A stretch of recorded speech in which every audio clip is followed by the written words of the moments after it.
pelantikannya pada hari ini ke depan lebih baik dan lebih harmoni antar sesama mantan kombatan yang ada di lapangan.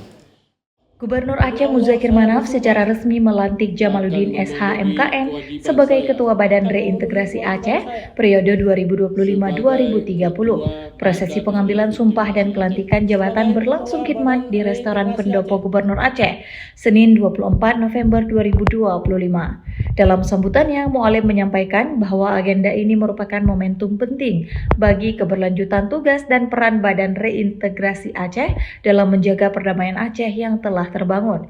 Mualim juga menjelaskan bahwa BRA adalah salah satu badan strategis yang dibentuk pasca penandatanganan MOU Helsinki. Karena itu amanah yang diemban harus dijalankan dengan baik sesuai dengan ketentuan dari pemerintah pusat maupun pemerintah daerah. Mualim berharap BRA ke depan akan semakin baik, harmonis, dan lebih terarah dalam menjalankan program reintegrasi demi keberlanjutan perdamaian di Aceh.